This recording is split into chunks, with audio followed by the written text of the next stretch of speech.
Rieccoci in diretta su Radio Maria. Io sono Padre Livio e con noi c'è una persona speciale che ha deciso di raccontarsi. Il suo nome è Coma Libre, un ragazzo di 33 anni, come gli anni di Cristo. Avanti, figliolo, lasciati andare.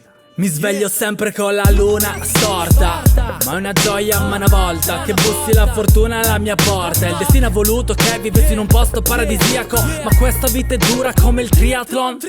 A pochi sbocchi vedo poco chiaro, sarà colpa di questo fumo denso negli occhi, troppi giorni vuoti. Il saggio dice: chi dorrà osseda di dua. Questa cazzo di gente mazzosa pari pezza grua. Da dove vengo top secret non lo dico, un posto magico eccitante come la lana sull'ombelico. Se altre domande di riserva ti rispondo volentieri. Son partiti tutti, non ci son più vecchi nei cantieri.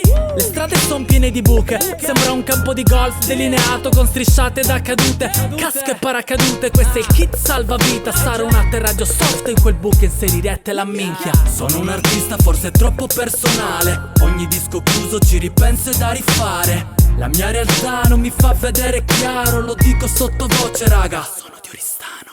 Sono un artista forse troppo personale, ogni disco chiuso ci ripenso e da rifare. La mia realtà non mi fa vedere chiaro, lo dico sottovoce raga, sono di Oristano. Sto fisso nei casini perché amo i casini, come Michael Jackson amavi Bam. Vabbè, lasciamo perdere, tanti l'hanno capita, tanti sono convinti di conoscere meglio di me la mia vita. Sono un artista locale, asociale, inusuale, un fresco vento di mestrale. Presto smetterò di fare musica perché mi sono reso conto che non ho più un cazzo da narrare. Parlo della mia città, sei caduto in basso. Se voi sapete fare meglio il rap, il micro ve lo passo. Ambizioso fin da ragazzino, quando ancora non mi inculava nessuno, avevo solo un fan, il mio vicino. Mi hanno sempre detto sei un talento sprecato, non aspira al successo perché il decesso è immediato.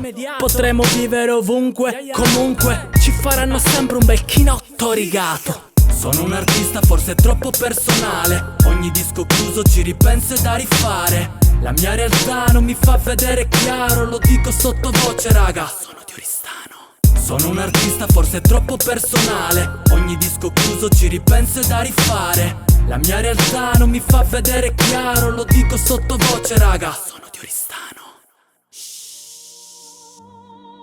Abbiamo ascoltato la canzone di questo ragazzo. Ha un suono celestiale, armonioso, ricco di emozioni.